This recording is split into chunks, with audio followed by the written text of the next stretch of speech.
आज मुझे मौका मिला महाराष्ट्र के अपने साथियों से बात करने का। वैसे पहले से ही कश्मीर और महाराष्ट्र का एक रिश्ता रहा है और हमें इस बात का पूरा एहसास है कि महाराष्ट्र के अवाम कश्मीर के अवाम की दर्द को पहचान सकते हैं, जान सकते हैं। कई मौके ऐसे आए जब कई रियासतों के लोगों ने, सियासी कारकुनों ने, राइटर्स ने, इंटेलेक्चुअल्स ने एक दूसरे की दर्द को समझकर आवाज़ उठाई। ये रिवायत रही है हमारी। लेकिन हमारी ये बदकिस्मती है कि आज जबकि पूरी दुनिया और ख़ास तौर पर हमारे मुल्क में कोरोना वायरस ज़ोरों पर आगे बढ़ रहा है और क्या कुछ देखने को मिलता है हमारे आवाम को, गरीब जनता को, किन मुश्किलात से गुज़रना पड़ रहा है, उसको बयान करना मुश्किल है। लेकिन हमारे हाकिम लोग, वो उनके पास हमारे लिए देने के लिए कुछ नहीं, वादे ज़रूर हैं और वो भी खोखले।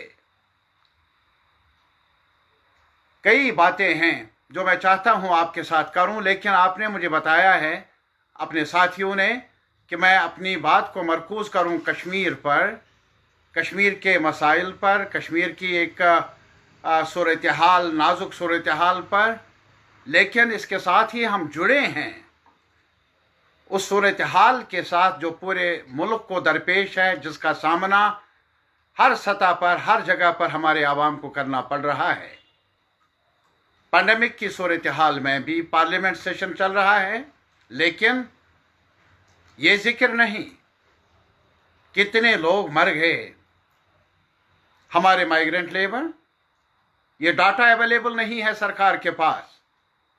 राहत देने की बात ही नहीं, उनको बसाने का या उन्हें रिलीफ देने का वो सवाल कहाँ, जब ये जानकारी भी नहीं है कितने लोग भूख से मर गए, प्यास से मर गए, एक जगह से दूसरी जगह पैदल सफ़र किया और मौत के शिकार हो गए। अभी हेल्थ मिनिस्टर ने बयान दे दिया पार्लियामेंट में कोविड के बारे में और अपने डिपार्टमेंट के बारे में क्या कुछ तैयारियां की थी उन्होंने और क्या कुछ वो कर रहे हैं इस पैंडेमिक का मुकाबला करने के लिए। लेकिन ये नहीं बताया कि हमारे जो हीरोज हैं, हमारे जो वॉरियर्स हैं, हमारे डॉक्टर, कितने डॉक्टरों ने अपनी जानें कुर्बान की, यह आदाद शुमार पेश नहीं किया और दो लफ्ज भी नहीं बताए ताकि उनकी याद को पार्लियामेंट के सामने कम से कम खराज अकीदत पेश किया जाता।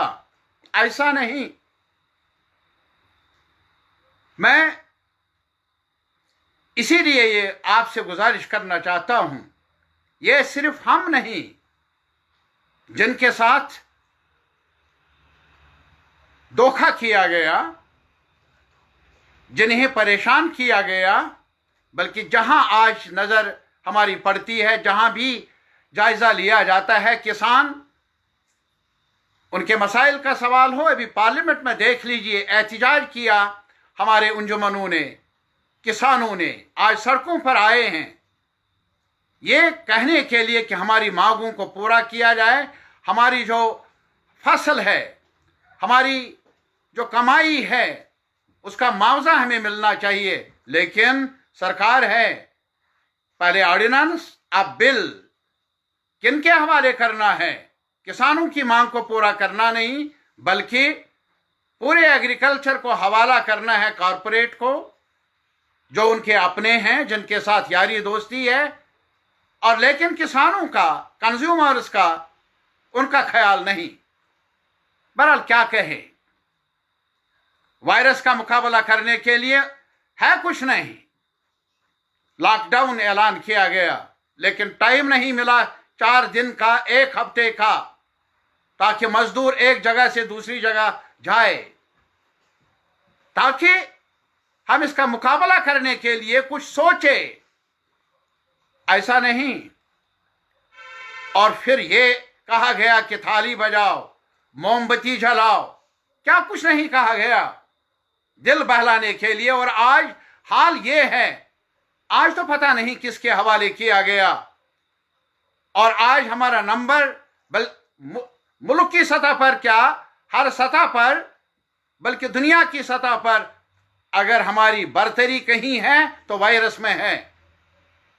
और वायरस से पैदाशुदा सूरत हाल वो हमसे पूछिए, जिनको 1 साल से ज्यादा उर्सा हुआ क्रैकडाउन देखते हुए, लॉकडाउन देखते हुए, बंदिशें देखते हुए। ये हमारे मजदूर से पूछ लीजिए, ये उन लोगों से पूछ लीजिए जो रोजी रोटी कमाते थे हैंडीक्राफ्ट्स सेक्टर में। हमारे वो हुनरमंद लोग लाखों की तादाद में, जिनकी हुनर और जिनके प्रोडक्ट्स पूरी दुनिया में मशहूर हैं, क्या गुजर रही है उन पर। मार्च में जनता कर्फ्यू, लॉकडाउन, कुछ देर के लिए क्या कुछ हो रहा है हमारी मैशियत के साथ, हमारी इकोनॉमी के साथ, और हमारे जो लाइवलीहुड के सवालात है किस कदर पेचीदा बन गए हैं। मैं अपने हमवतनों से यह कहूंगा, हमारा हाल क्या है जम्मू में, कश्मीर में। यहां के बिजनेस वालों से पूछ लीजिए, जम्मू के चैंबर से पूछ लीजिए, कश्मीर के चैंबर से पूछ लीजिए, और यहां के उन लोगों से पूछ लीजिए जो अपना रोजी रोटी कमाते थे टूरिज्म के साथ, टूरिस्टों का इंतजार करते करते, उनकी खिदमत करके, होटलों में काम करने वाले, शिकारा वाले, हाउस बोटों में काम करने वाले हजारों की तादाद में हैं। 4 महीनों से नहीं, 5 महीनों से नहीं, 1 साल से ज्यादा उर्सा हुआ। पूछ लीजिए इस सरकार से। ये तो बता रहे थे कि आज हमने वो मोरिका अंजाम दिया, वो कुछ किया जो आज तक किसी ने किया नहीं।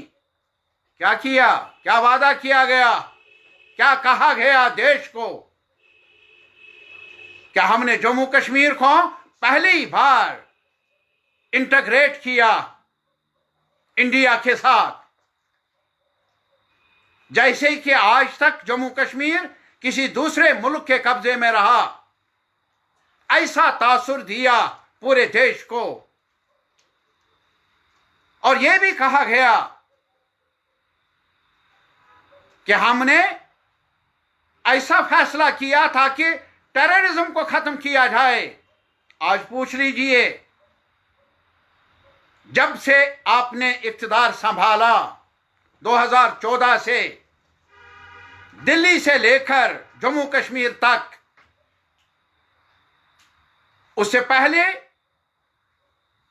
मिलिटेंट्स कितने थे और उसके बाद उनकी तादाद में इजाफा कैसे हुआ? कोई फैक्ट्री चल रही है यहां? कहां से पैदा हो गए? और आज 1 साल से ज्यादा उर्सा हुआ। आप तो आज भी कह रहे हैं सुप्रीम कोर्ट में कि यहां के नौजवानों को, यहां के बिजनेस वालों को, यहां के शहरियों को डिजिटल इंडिया का हिस्सा नहीं बनाना, 4G की सहूलियत यहां के लोगों को देनी नहीं, इसलिए क्योंकि टेररिज्म का खतरा है, वो इसका फायदा उठाएंगे। यह आपका एतराफ है सुप्रीम कोर्ट में कि 1 साल के अंदर भी आप टेररिज्म पर, मिलिटेंसी पर, जो आपका कहना है, काबू नहीं पा सके। इतना खतरा बढ़ गया है कि आम जनता को जम्मू में भी और कश्मीर में भी आप 4G सहूलियत देने से डरते हैं। और आज भी हमारे बच्चे, हमारे नौजवान, हमारे बेटे बेटियां वो एजुकेशन का सिलसिला ऑनलाइन कम्युनिकेशन के जरिए आगे बढ़ाए, वो अपॉर्चुनिटीज कहां? 2G का स्टेटस अब भी है,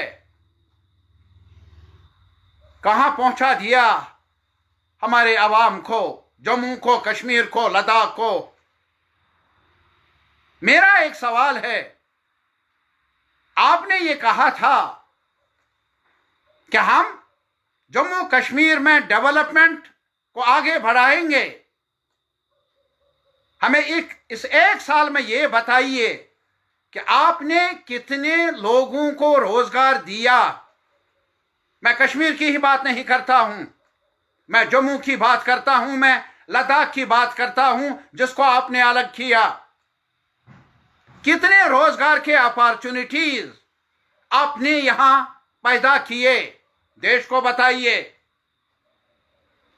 झूठ से आप तसल्ली नहीं दे सकते हैं हमारे बाशऊर आवाम को, जनता को। वो समझते हैं कि आपकी करनी और कहनी में जमीन और आसमान का फर्क है। आप जो कुछ कहते हैं वो करते नहीं। आपने आज तक नारा लगाया था सबका साथ सबका विकास। कहां गया विकास? कहां गया सबका साथ? तारीख बता रही है, वाक़ात बता रहे हैं, आज तक जितनी भी सरकारें बनी देश के अंदर 47 से लेकर आज तक, अगर कोई सरकार सबसे ज्यादा डिवाइसिव रही, और अगर आपको कोई इनाम, किसी इनाम से नवाजना चाहिए तो मुझे ये कहने में झिझक नहीं होगी कि एक ही तोहफा, एक ही इनाम मिलना चाहिए आपको, वो इस काम के लिए कि आपने हमारे देश को, देश की जनता में फूट डाली हर सतह पर। You are proving yourself to be the great dividers. आप तकसीम कर रहे हैं हमारी जनता को, आप जोड़ते नहीं हैं। कश्मीर में मैं अपने हमवतनों से ये कहूंगा, याद कर लीजिए वो दिन जब तहरीक आजादी चल रही थी और सब लोग एक साथ मिलकर देश की आजादी के लिए कुर्बानियां देने के लिए आगे आ रहे थे। हर सतह पर, हर कोने से एक साथ मिलकर आजादी का गाना बज रहा था, गाया जा रहा था। क्या हुआ? दो कौमी नजरिया, जिन्ना साहब ने कहा कि मुसलमानों को अलग देश मिलना चाहिए, लेकिन यही नहीं, उससे पहले हिंदू महासभा के रहनुमा, उन्होंने अपने इनॉग्रल एड्रेस में क्या कहा कि इस देश में एक देश नहीं बल्कि हिंदू का अलग, मुसलमानों का अलग, 2 नेशंस की वकालत की। और उसके बाद गोलवालकर साहब ने भी यही दोहराया। अरे साहब, ये कश्मीर था तब, बॉर्डरिंग विद पाकिस्तान, हमसाया था। जब जिन्ना साहब ने मजहब का सहारा लेकर अपील की कश्मीर के अवाम को, कश्मीर के मुसलमानों को, ये जम्मू कश्मीर के लोग थे,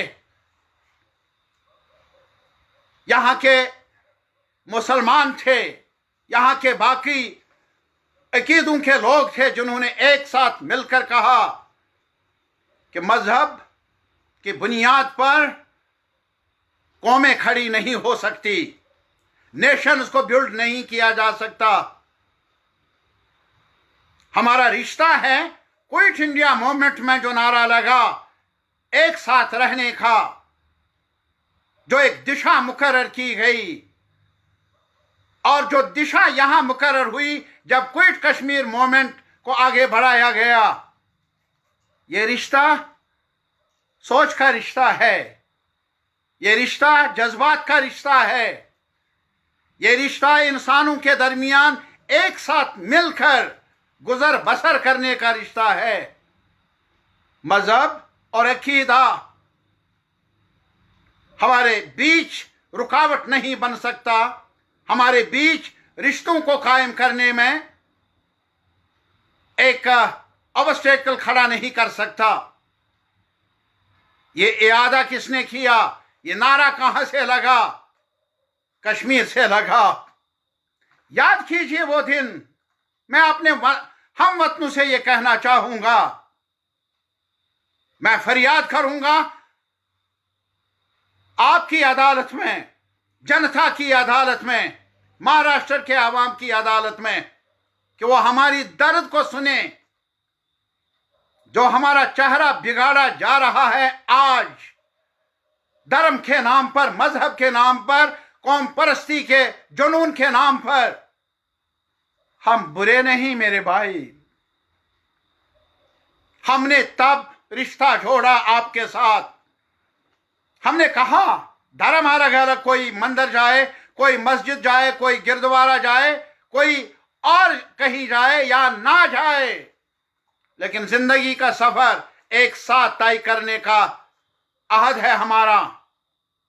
हमारी जरूरतें एक है और हम एक साथ मिलकर ही अपनी जिंदगी को संवार सकते हैं, बेहतर बना सकते हैं। वो लोग जो हमें धर्म के नाम पर, जात पात के नाम पर तकसीम करते हैं, वो दरअसल ये नहीं चाहते कि हम अपना हक हासिल करने के लिए एक साथ मिलकर लड़ने का, आगे बढ़ने का मौका मिले। बहरहाल तब जाकर जब यहां भी टू नेशंस की बात की जा रही थी, और जब उधर से भी ये आवाज आ रही थी, कश्मीर के आवाम ने कहा हमें मजहब की बुनियाद पर भड़काया नहीं जा सकता। आज हमें इल्जाम देते हैं ना आप, और जैसा कि अमित शाह साहब ने पार्लियामेंट में कहा, ये कश्मीर को नेशन के साथ मिलाने के लिए ये कदम उठाया जा रहा है। मैं उनसे ये कहना चाहता हूं, उस वक्त किनका जबर था, उस वक्त किनका दबाव था जम्मू कश्मीर के लोगों पर, कश्मीर के मुसलमानों पर, जब ट्राइबल्स भेजे उन्होंने, और आर्मी भी आई नहीं थी कश्मीर। महाराजा हरी सिंह अभी पसपेश कर रहा था, उधर जाऊं या इधर जाऊं। कश्मीर के आवाम है, यहां की लीडरशिप है, जिनको आज आप गालियां दे रहे हैं, उन्होंने उस वक्त उन रेडर्स का मुकाबला किया और उनको कहा कि जबरदस्ती हम किसी के साथ रिश्ता करने के लिए तैयार नहीं। वो जो हमारे बापू महात्मा गांधी जब हर सतह पर, बंगाल में, पंजाब में, लाहौर में, अमृतसर में इंसान नहीं रहा था, लाशें गिर रही थी, बनी नवा इंसान की, पागल हो चुका था पूरा माशरा। जम्मू में भी फिरका परस्ती की वबा फैल चुकी थी, हजारों की तादाद में लोग मारे गए, बेबस और बेकस। ये कश्मीर था। आज भी मेरा चैलेंज है उनसे जो कश्मीर को वो बदनाम कर रहे हैं। तब भी यहां हमारे मुसलमान और पंडित बरादरी के लोग एक साथ रहे, एक भी सिंगल इंसिडेंट मुझे बताइए जो उन दिनों यहां ऐसा इंसिडेंट हुआ हो जिससे किसी भी पंडित भाई या बहन को तकलीफ पहुंची हो। गांधी जी ने तब कहा, ये मेरा सपनों का कश्मीर है जहां मिलनसारी का जज्बा, भाईचारे का जज्बा, एक दूसरे को साथ चलाने का जज्बा, एक दूसरे की हिफाजत करने का जज्बा, वो अगर कहीं देखा कश्मीर में नजर आया। और उन्होंने कहा कि I wish to build an India, मैं एक ऐसा इंडिया का विजन सामने रखना चाहता हूं जो मुझे कश्मीर ने दिखाया। और आज उसी कश्मीर के बारे में आप कहते हैं कि यह अलगाववादी है, ये टेररिस्ट है, ये अलहदगी पसंद है। मौका था, फौज नहीं थी तब, लेकिन हमने तब भी कहा कि हमारी रिवायात, ऋषियों मुनियों की रिवायात, हमारी हिस्ट्री है, तारीख है, और वो तारीख है हम जबर को मानते नहीं, और वो तारीख है हम फूट परस्तों को भी मानते नहीं। हमारे अकीदे अलग हो सकते हैं, लेकिन हमारी रिवायात, हमारी तहजीब, हमारा तमद्दुन, हमारी तारीख, वो एक ऐसा रिश्ता उन तमाम रिवायात ने कायम किया है जहां हमें एक दूसरे से जुदा नहीं किया जा सकता। कैसे बिगड़ गया मेरा कश्मीर। मैं एक ही सवाल करता हूं आप सबसे, अपने हम वतनों से मेरी गुजारिश है, भाइयों और बहनों से गुजारिश है, मुझे मेरा कश्मीर वापस दीजिए। मेरी लड़ाई बस वही है, मेरी आवाज बस वही है। मेरी लड़ाई आपसे दूर भागने की लड़ाई नहीं रही है, मुझे दूर भगाने के लिए मजबूर किया गया। कब? ये शेख मोहम्मद अब्दुल्ला थे, नेशनल कॉन्फ्रेंस थी, जब पहले मुस्लिम कॉन्फ्रेंस बनी, लेकिन बाद में जिसमें तरक्की पसंद लोग शामिल थे, अच्छी तादाद थी, एक साथ मिलकर उन्होंने कहा ये अलग मुसलमानों की जमात हो नहीं सकती जो भला चाहे जनता का, कश्मीर का, जम्मू का, लद्दाख का। और नेशनल कॉन्फ्रेंस, मुस्लिम कॉन्फ्रेंस को तब्दील करके नेशनल कॉन्फ्रेंस की बुनियाद डाली गई।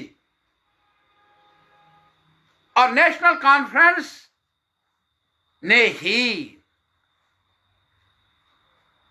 नेगोशिएशंस किए, उसकी लीडरशिप ने मुल्क की लीडरशिप के साथ। उस वक्त सवाल था जूनागढ़ का, हैदराबाद का, कश्मीर का, हर प्रिंसली स्टेट को यह हक था कि वो उस मुल्क के साथ रिश्ता जोड़े या इस मुल्क के साथ रिश्ता जोड़े। पटेल साहब ने उस वक्त लियाकत अली खान को भी कहा था, आप दस्तबरदार हो जाइए, आप विड्रॉ कर लीजिए अपनी claim from Hyderabad and Junagadh, Kashmir आपको मिलेगा, कश्मीर आप लीजिए। लेकिन कश्मीरियों ने उस वक्त कहा कोई हमारा फैसला करने का मजाज नहीं है, यह हक हमने किसी को दिया नहीं। कश्मीरियों का फैसला, उसके मजाज कश्मीरी अवाम होंगे, कश्मीर की लीडरशिप होगी। कहां जाना है हमने, कहां रिश्ता कायम करना है, वो उन्होंने करके दिखाया। मैं आज अमित शाह साहब से, मोदी साहब से कहना चाहता हूं, कुछ देर रुकिए, तारीख के इन पन्नों को समझने की कोशिश करें। आप तो हमें सजा दे रहे हैं, लेकिन देश ने आपको प्राइम मिनिस्टर बनाया, होम मिनिस्टर बनाया, उनको झूठ में गलतफहमियों का शिकार क्यों किया जा रहा है? उन्हें सजा क्यों मिल रही है? मेरे महाराष्ट्र के अवाम जिन्होंने सफ़े अव्वल के कायदीन को पैदा किया है आज़ादी की जद्दोजहद में, अरे उनको तो सच बताइए, कैसे कश्मीर ने रिश्ता जोड़ा, किन शराइत की बुनियाद पर और किन हालात में उन्होंने कबायलियों का मुकाबला किया। ये वाक़ात बताइए, ये हक़ाइक़ बताइए। छुपाने से मसला हल होगा नहीं, झूठ से मसला हल होगा नहीं। ये 1952 में यहां की लीडरशिप ने नेगोशिएशन किए और उसके साथ ही उससे पहले कश्मीर के लीडरशिप ने कॉन्स्टिट्यूएंट असेंबली में शिरकत करके लगातार 5 महीने बातचीत की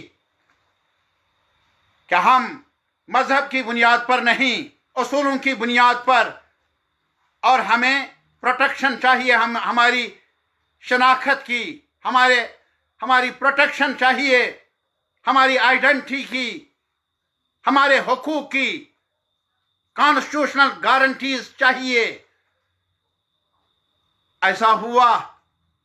ये जो 370 की बातें बार बार दोहराई जाती है जैसे कि ये किसी दूसरे देश के कॉन्स्टिट्यूशन का हिस्सा है। मेरा एक सवाल है, ये कॉन्स्टिट्यूशन ऑफ इंडिया बनाया किसने? ये कॉन्स्टिट्यूशन का क्लाज जो इसमें शामिल किया गया, किन हालात में किया गया, क्यों कर किया गया? क्या 370 पुल बना रिश्ते का, कश्मीर का बाकी मुल्क का, या रुकावट बना जैसा कि आप इस वक्त पेश कर रहे हैं देश के सामने? मुझे आज दुख है इस बात का। यह नहीं कि हमारी बेइज्जती की गई, हमें पूछा तक नहीं गया। हमारे होने का मतलब मुसलमान नहीं। मैं जम्मू के डोगरा बरादरी की बात करता हूं, मैं लेह के बुद्धिस्टों की बात भी करता हूं, उनसे पूछा नहीं। अरे ये आज तक जो बैरूनी हुक्मरान रहे हैं उन्होंने भी ऐसा नहीं किया जैसा इस रिपब्लिक के कॉन्स्टिट्यूशन के प्रोटेक्टर्स ने, जिनको मैंडेट मिला है कि इस कॉन्स्टिट्यूशन का दिफा करें, उन्होंने अपने ही मुल्क के लोगों के साथ ऐसा किया। ये तारीखी जुर्म है, ये एक गलती नहीं है। और ये सिर्फ मेरे भाई, सिर्फ ये नहीं है कि आज 370 की दफा खत्म हो गई और 370 और बाकी नेगोशिएशंस की वजह से जो हमें अपनी कॉन्स्टिट्यूएंट असेंबली बनाने का भी मौका दिया गया, जो हमें एक और आइन बनाने की अपॉर्चुनिटी मिली, तोहफा नहीं मिला, फेवर नहीं मिला, तारीखी जरूरत रही है। एक तारीखी पस मंजर में हमें यह हक मिला, ये रिश्ते की बुनियाद बनी। आपने तोड़ा, किस चीज को तोड़ा? आपने गलत कह रहे हैं, आप झूठ कह रहे हैं आप देश के अवाम को। क्या आपने मिलाया कश्मीर को? आपने तोड़ा उन रिश्तों को, आपने तोड़ा उस बांध को, आपने तोड़ा उस आइडिया को, उस विजन को जिसकी बुनियाद लंबी लड़ाई के बाद पूरे मुल्क के अवाम की क़यादत और जम्मू कश्मीर के अवाम की क़यादत ने डाली थी। मुझे अफसोस वो है, किसको फायदा मिला? Who is the beneficiary? आपको 4 वोट मिलेंगे आज जुनून पैदा करके, गलत फहमियां पैदा करके, लेकिन अल्टीमेटली आपने कश्मीर को धकेल दिया। आपने कश्मीर को और बाकी लोगों में भी देश के अंदर ये मैसेज दिया कि ये जो सवाल था सारे जहां से अच्छा हिंदुस्तान हम सबका, वो आपने बदल दिया। आपने कहा नहीं, हिंदुस्तान मेरा है, सिर्फ मेरा, एक जाति का है, एक परिवार का है। ये हिंदुस्तान मराठी का भी है, ये कहना चाहूंगा मैं, ये तेलुगु बोलने वालों का भी है, ये तमिल्स का भी है, ये बंगालियों का, पंजाबियों का, डोगरों का, कश्मीरियों का, बुद्धिस्टों का ये वतन। इसमें अलग अलग फूल जरूर है, लेकिन ये बाग सजता रहा आज तक। इसको और ज्यादा सजाने की जरूरत थी ताकि बिन बिन फूल रहे इस बागीचे में। आपने उन फूलों को तोड़ा, आपने इस चमन को तोड़ा, आपने मेरे गुलिस्तान को तोड़ा। ये बहुत ज्यादती की आपने महज कुर्सी की खातिर। क्या करना है आपने? आज आप ये कहेंगे कि ये सेकुलर इंडिया नहीं, ये फेडरल इंडिया नहीं, जिसमें अलग अलग रियासतें हैं, भिन्न भिन्न कल्चर्स हैं, भिन्न भिन्न धर्म मजहब है, भिन्न भिन्न बोलियां है ना। One nation. और वन नेशन में क्या है? अरे वन नेशन में हम सब हैं। आप क्या थोपना चाहते हैं? यह हिंदू राष्ट्र बनेगा नहीं, बनना नहीं चाहिए। हमने तब कहा कश्मीरियों ने कि मजहब नहीं सिखाता है आपस में दुश्मनी रखे। आज मैं फिर दोहराऊंगा, महाराष्ट्र के आवाम से ये मेरी लड़ाई नहीं, ये सिर्फ और सिर्फ भिन्न भिन्न सूबों में, प्रांतों में रहने वाले हमारे आवाम की लड़ाई है। आज कश्मीर निशाने पर है, कौन जाने कल महाराष्ट्र में क्या होगा। आज देखिए क्या हो रहा है। बंबई को, महाराष्ट्र को नकारा जा रहा है और हौसला अफजाई मिल रही है उन अनासिर को। आज एक इंडस्ट्री को, बॉलीवुड इंडस्ट्री को एक मसला बनाया जा रहा है। आज पैंडेमिक का सवाल नहीं, रोजगार का सवाल नहीं, आज ये सवाल नहीं कि हम अपनी मैशियत को, अपने जीडीपी को कैसे बचाए, ऐसा सवाल नहीं है मेरे भाई। और आज यहां जम्मू कश्मीर में आपसे मैं ये कहना चाहूंगा, यहां भी जम्मू में, कश्मीर में और शायद महाराष्ट्र में भी ऐसा होगा, ऑक्सीजन नहीं है अस्पतालों में। ये जो हमारे वॉरियर्स हैं उनके प्रोटेक्शन का इक्विपमेंट नहीं है। लेकिन टाइम है हाकिमों के लिए दिल्ली सरकार के पास जम्मू कश्मीर को तार तार करने का, इसका शीराजा बिखेरने का, उसको फर्दर डिवाइड करने का। पूरे देश के अंदर डिलिमिटेशन 2026 में बनने का प्रोग्राम है। हमारी असेंबली ने, जो कभी थी असेंबली, हमने भी यहां कानून बनाया था। सुप्रीम कोर्ट में भी उसकी चर्चा रही, सुप्रीम कोर्ट ने भी कहा सही फैसला किया है। लेकिन यहां जल्दी है डिलिमिटेशन की, पैंडेमिक में, जबकि अभी सवाल है बचाव का, जबकि अभी टूरिज्म नहीं चल रहा, खाने के लिए कुछ नहीं, रोजगार के जितने भी मौके हैं, अपॉर्चुनिटीज हैं, वो अमलन खत्म हो गए हैं। लेकिन जल्दी है सरकार को डिलिमिटेशन। मकसद क्या है? एक ही हमारी बदकिस्मती है, खुशकिस्मती है, जो भी आप समझे कहिए, कि हमें कहा जा रहा है कि ये मुस्लिम मेजॉरिटी एरिया है, इसलिए निशाना बनाया जा रहा है। और मुस्लिम मेजॉरिटी एरिया पाकिस्तान का हिस्सा नहीं बना, सेकुलर इंडिया का हिस्सा बना, हिंदू इंडिया का नहीं। और सजा देंगे आज हमें।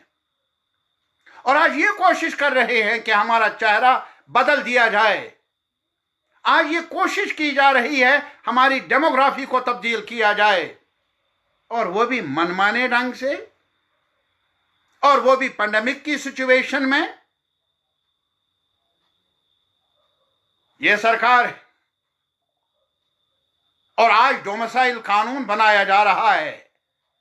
याद कीजिए, यहां अभी भी हमारे कई ट्राइबल एरियाज हैं, अभी हिमाचल है नजदीक, वहां कानून है जमीन खरीदी नहीं जा सकती है। नॉर्थ ईस्ट एरियाज में, लेकिन कश्मीर को अलग थलग किया गया।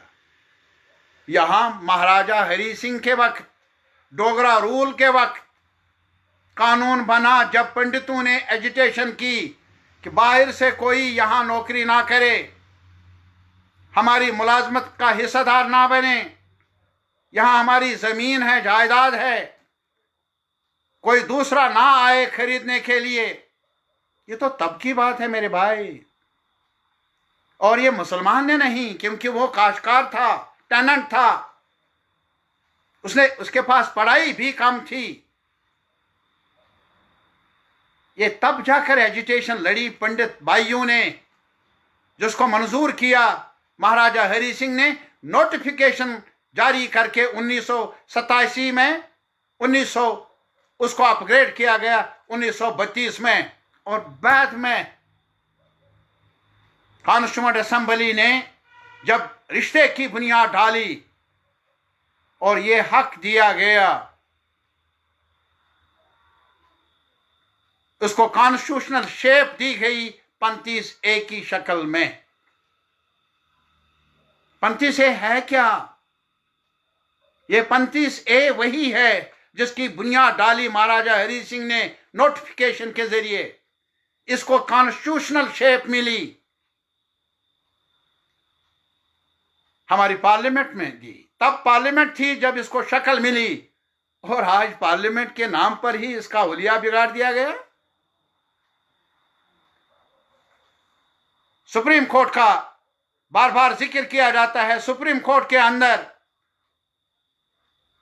लास्ट ईयर 5 अगस्त से पहले 2 पिटीशंस दायर की गई, 370 को हटाने के लिए और 35A को हटाने के लिए। बीजेपी के, आरएसएस के लीडरों को मालूम है किन लोगों ने किया, उनकी हौसला अफजाई कौन लोग कर रहे थे। हमने भी सीपीएम की तरफ से intervention application in defence of article 370 35A पेश की सुप्रीम कोर्ट में। मोदी साहब, इंतजार करना था ना उन पिटिशंस का सुप्रीम कोर्ट में, वो क्या फैसला देते। वो अभी भी पेंडिंग है वहां। तब सुप्रीम कोर्ट का इंतजार नहीं। ये दोहरे मेयार क्यों?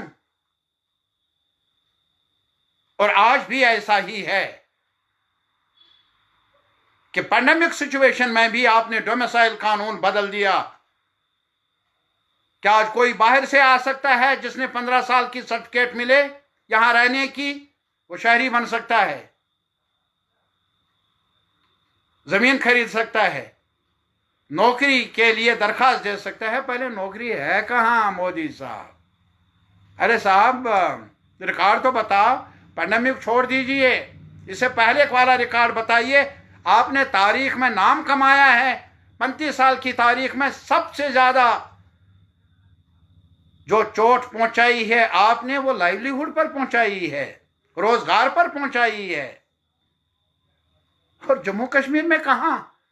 अब 1 साल से ज्यादा अरसा हुआ, एक भी नौकरी बताइए कहां आपने दी है किसी को। ये शोषे क्यों? लड़ाने के लिए, डराने के लिए। इसके लिए टाइम है। लेकिन सीपीएम कहती है कि भाई ये जो आर्टिजन्स हैं, ये जो ग्रोवर्स हैं, ये जो सैफरान बनाने वाले हैं, ये जो जम्मू में टूरिज्म पर निर्भर लोग हैं, वहां के किसान हैं, यार उनको तो कम से कम कैश की सहूलियत दे दो, सांसें लेने के लिए, भूख मिटाने के लिए। मानते नहीं, पैसा नहीं। यह तरीका है, यह रवैया, क्योंकि आपकी झोली में देने के लिए कुछ नहीं, लेने के लिए है। और मैं महाराष्ट्र के आवाम से पूछना चाहूंगा, क्या महसूस कर लेंगे आप अगर महाराष्ट्र की तारीख पर कोई हरफ उठाए? क्या महसूस कर लेंगे आप अगर आज महाराष्ट्र की पहचान पर कोई जर्ब लगाए, उफ तक भी करे? क्या महसूस करेंगे आप?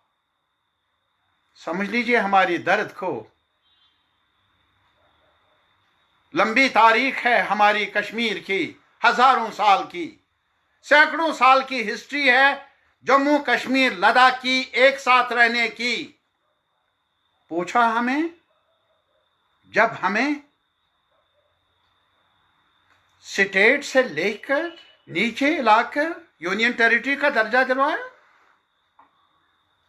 क्या महसूस कर लेंगे आप? तमिलनाडु के अवाम से मैं पूछना चाहूंगा, अगर कल बादशाह लोग कल महसूस कर ले कि हमने महाराष्ट्र को, तमिलनाडु को, दूसरी रियासतों में भी ऐसी खेल खेलना है क्योंकि वो हमारी बात नहीं मानते, क्या महसूस कर लेंगे आप? दो हिस्से भी कर लिए, यूनियन टेरिटरी का दर्जा। पहले तो ये कहानी थी, जो यूनियन टेरिटरी का दर्जा रखते हैं वो स्टेट का दर्जा मांगते हैं, लेकिन यहां उल्टा, स्टेट है सैकड़ों साल से डाउनग्रेड, बैक जमीश कलम, आनन फानन और डिवीजन, तकसीम, और दुनिया को कहना लद्दाख वाले यूनियन टेरिटरी मांगते हैं। जनाब मोदी साहब एहतरामन, मैं आपसे कह रहा हूं, ये लद्दाख है क्या? वहां कौन से लोग हैं? अपने भाइयों बहनों से ये कहना चाहूंगा, लद्दाख है तो पहले अलग था, डोगरा रूल में जम्मू कश्मीर का हिस्सा बना। वहां बुद्धिस्ट हैं लेह में बड़ी तादाद में, और बड़ी तादाद में मुसलमान हैं करगिल में। दो ही एरियाज हैं, दो ही डिस्ट्रिक्ट रहे हैं वहां, लेह और करगिल। लेह लद्दाख नहीं अकेले, लद्दाख का नाम है लेह और करगिल। उधर अगर बुद्धिस्ट ज्यादा हैं, करगिल में मुसलमान ज्यादा हैं। अगर आप कहते हैं कि तालियां बजी लेह में, करगिल में क्या हुआ? करगिल जाकर पूछ लीजिए ना उनसे। मैं तो जनता से, आवाम से अपील करना चाहता हूं, मैं जूरिस्टों से अपील करना चाहता हूं, मैं राइटर से, इंटेलेक्चुअल से अपील करना चाहता हूं कि आप आ जाए, पहल कर ले। यहां देखिए क्या हाल है। हम मांगने वालों में नहीं है। कश्मीरियों ने तारीख बनाई है, आप ही की तरह लड़े हैं ये मुगल राज के खिलाफ, लड़े हैं ये पठान राज के खिलाफ, लड़े हैं ये डोगरा राज के खिलाफ, जिन्होंने इनका जीना हराम किया था। सारे महाराजों ने, ये नहीं कि हमने हिंदू राज के खिलाफ लड़ा, कश्मीरियों ने मुगलों के खिलाफ भी लड़ाई लड़ी, उनको भगाया, पठानों के खिलाफ भी। और हिस्टोरियन है राज तरंगनी, एक किताब है जिसको लिखा है कलहन पंडित ने। वो कहता है कि कश्मीरियों को ताकत से आप ज़ेर नहीं कर सकते, मजबूर नहीं कर सकते, दबा नहीं सकते। ये तारीख है, ये मैं नहीं कहता हूं, एक एमिनेंट हिस्टोरियन कहता है। अरे साहब, ये कश्मीर हैं जहां हिंदुओं का राज रहा, बहुत कंट्रीब्यूट किया। यहां बुद्धिस्ट राज रहा, बल्कि यह कहना मुनासिब होगा यहां तो इंटरनेशनल कॉन्फ्रेंसेस हुई हैं, मेयारी कॉन्फ्रेंस है, मुसलमानों की भी कॉन्फ्रेंसें हुई। हमें फख्र है अपनी हिस्ट्री पर, बुद्धिस्ट चैप्टर लिखा गया, हिंदू चैप्टर लिखा गया, हमें फख्र है। मुसलमान चैप्टर लिखा जा रहा है और आज मिलकर हम कश्मीर का चैप्टर लिख रहे हैं, जम्मू कश्मीर लद्दाख का एक साथ। हमें शिकायतें हैं, हमें आपस में गिले हैं। वो गिले कहां नहीं? वो महाराष्ट्र में भी है, वो आंध्रा में भी है, वो बंगाल में भी है, वो यूपी में भी है। लेकिन हमने सीखा है भी एक साथ रहने का, अपनी मर्जी से रह रहे हैं। और हमने ये भी सीखा है एक दूसरे को मनवाने का। हमने ये भी सीखा है कि इस प्रोसेस में गलतियों से सबक भी सीखना है। हमें यह भी एतराफ करने में झिझक नहीं है कि हुक्मरानों ने संगीन गलतियां की है देशवासियों के साथ, जम्मू कश्मीर के अवाम के साथ कल भी। हमें यह भी यकीन है कि हम तरफदार नहीं हैं। एक गलती का को याद रख लेंगे, बड़ी गलती को याद रख लेंगे, छोटी गलतियों को भूल डालेंगे, बिल्कुल नहीं। हमारी तरफ से गिले भी हैं, जम्मू के गिले कश्मीर के साथ, कश्मीर के गिले लेह कारगिल के साथ। लेकिन सीखा है हमने कि इन गलतियों का सुधार किया जा सकता है, मजीद बिगाड़ पैदा करके नहीं, तोड़कर नहीं, एक दूसरे के खिलाफ लड़वा कर नहीं, एक साथ मिलकर डिबेट करके, डिस्कशन करके कमियों को दूर कर सकते हैं, गलतियों का इलाज कर सकते हैं। यहां क्या कुछ हुआ आज तक, इनका कहना है टेररिज्म। मैं इनसे कहूंगा ये कश्मीर था, शेख अब्दुल्ला गिरफ्तार भी हुआ 53 में, कॉन्स्टिट्यूएंट असेंबली चली और सरकारें नाजिल होती थी दिल्ली से, और आज तक इस कहानी को दोहराया गया कि जमहूरियत और कौमी मुफाद का रिश्ता आपस में मेल नहीं खाता। कश्मीर में अगर जमहूरी हुकूक मिले जनता को, शहरियों को, देश को खतरा है। ये मंत्रा पहले भी चलती आई है, जिसका नतीजा था कि सरकारें बनी गई, बिगाड़ी गई मनमानी तरीके से। 53 का वाक़ा मुझे मालूम है, लेकिन 77 में चुनाव हो गए, शेख साहब ने इलेक्शन जीता। 83 में फारूक अब्दुल्ला की सरकार बनी। कसूर क्या था उस वक्त? एक ही कसूर था, फारूक अब्दुल्ला ने उस वक्त ज्योति बासु, एनटी रामाराव और जो अपोजिशन के लोग हैं, कांग्रेस की बात को माना नहीं कि उनके साथ साठगांठ किया जाए। उन्होंने अपोजिशन के साथ हाथ मिलाया। विजयवाड़ा में कनक्लेव हुआ, वहां चले गए, और यहां दूसरा कनक्लेव हुआ श्रीनगर में, जिसमें ज्योति बासु सफियावल के रहनुमा थे और जिन्होंने स्टेट सेंटर रिलेशंस पर इसरार किया कि इस पर बहस होनी चाहिए, क्योंकि उनका मानना था ये देश भिन्न भिन्न शोबों का, प्रांतों का देश है।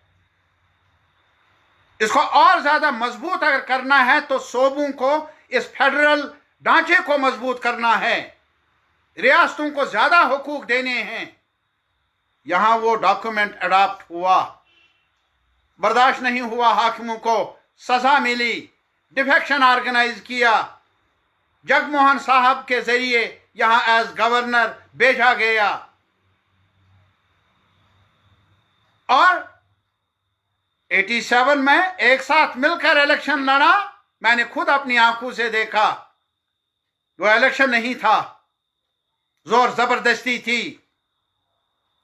और अगर लोग नाराज हो जाएं, जब जमहूरी हक नहीं देंगे, जब आप आईनी हक नहीं देंगे, जब उनको अपनी असेंबली बनाने का के मजाज उनको बनाएंगे नहीं आप, जब आप खुद कानून को, आईन को पायमाल कर लेंगे, अंडरमाइन कर लेंगे, उसका नतीजा क्या होता है?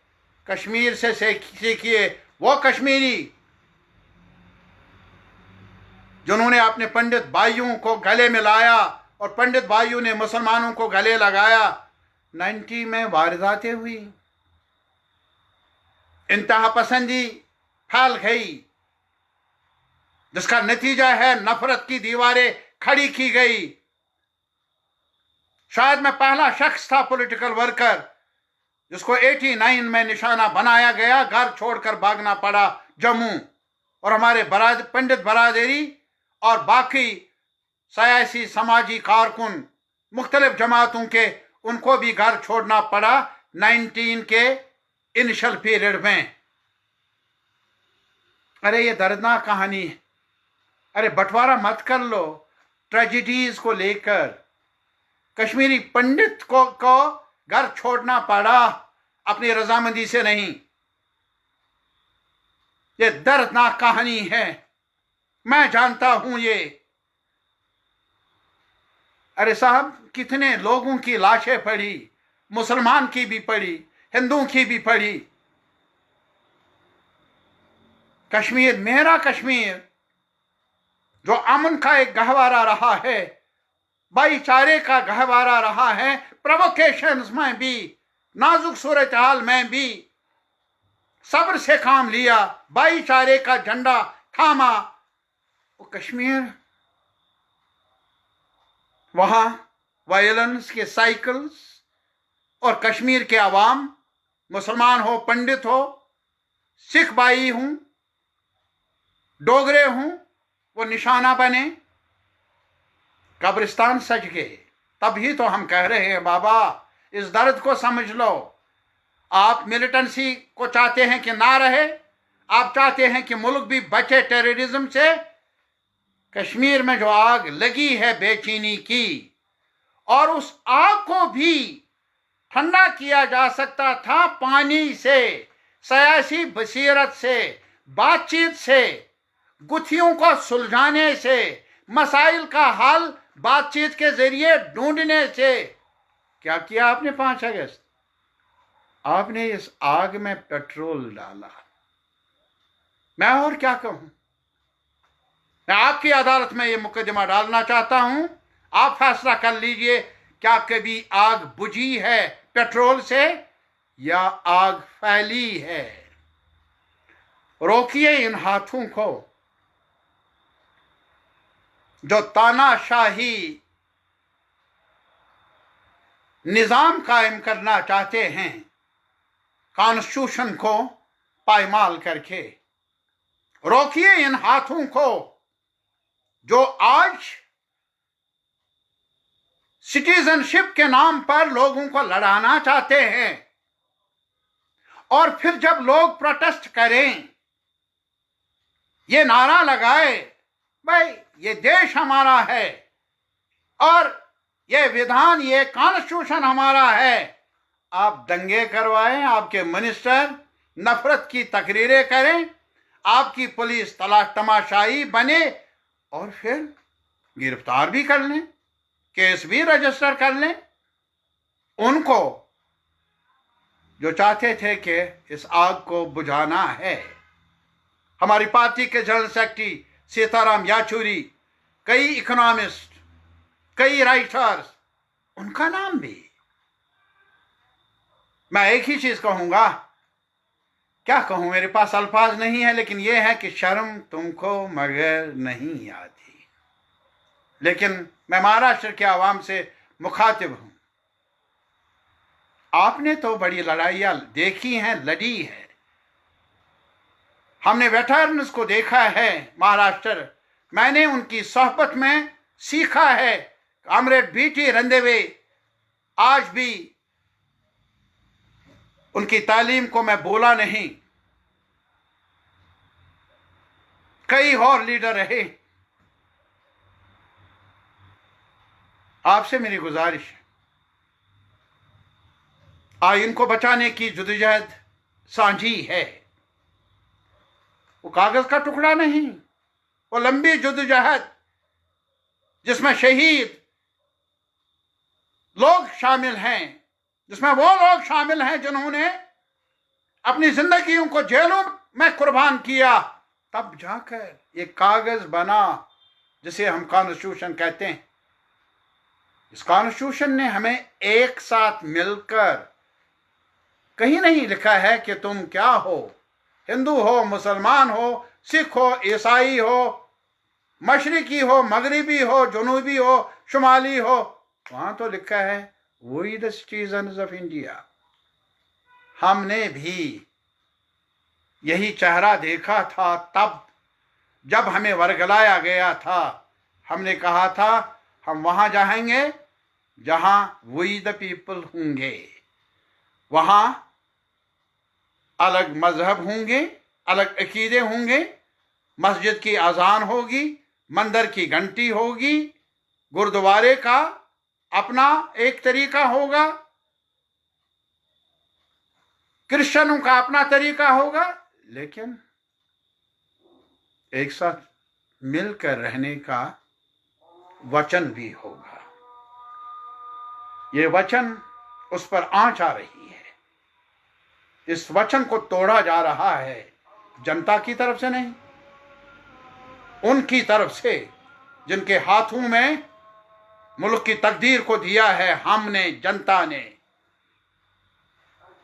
रोकिए इनको, इन हाथों को रोकिए, इन अज़ाइम को, इस वतन को बचाइए। और ऐसा होगा जब हम एक दूसरे के दर्द को पहचानेंगे। कश्मीर दर्द से चीख रहा है। मैं सिर्फ यही कहूंगा, जुल्म है और अमन भी हो, क्या मुमकिन है? आप बताइए, क्या जुल्म भी हो और अमन भी हो? क्या ये मुमकिन है? तुम ही कहो। हस्ती गाती रोशन वादी, वैली ऑफ कश्मीर तारीकी में डूब गई, अंधेरे में डूब गई। हर धड़कन पर खौफ के पहरे, हर धड़कन, दिल की धड़कन पर खौफ के पहरे, हर आंसू पर पाबंदी। अब आंसू पर भी पाबंदी है। ये जीवन भी क्या जीवन है, आग लगे इस जीवन को। और मैं ये कहूंगा हाकिमों को भी, अपने होंठ सिए हैं तुमने, और उनको भी जो आज खामोश है, अपने होंठ सिए हैं तुमने, मेरी जुबान को मत रोको। आपने अपनी जुबान बंद की, लेकिन मेरी जुबान को मत रोको। तुमको अगर तौफीक नहीं, तो अगर आपको ये तौफीक नहीं, मुझको ही सच कहने दो। सच कहते रहेंगे मेरे भाई और बहनों, सच कहते रहेंगे। और सच यही है कि हमें नफरत नहीं चाहिए।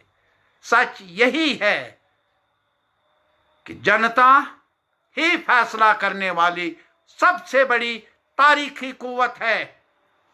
हम हारे नहीं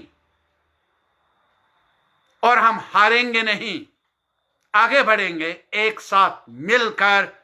इंतजार करूंगा सुबह का, जो सुबह रोशनी लेकर नमूदार होता है, आपके लिए भी मेरे लिए भी।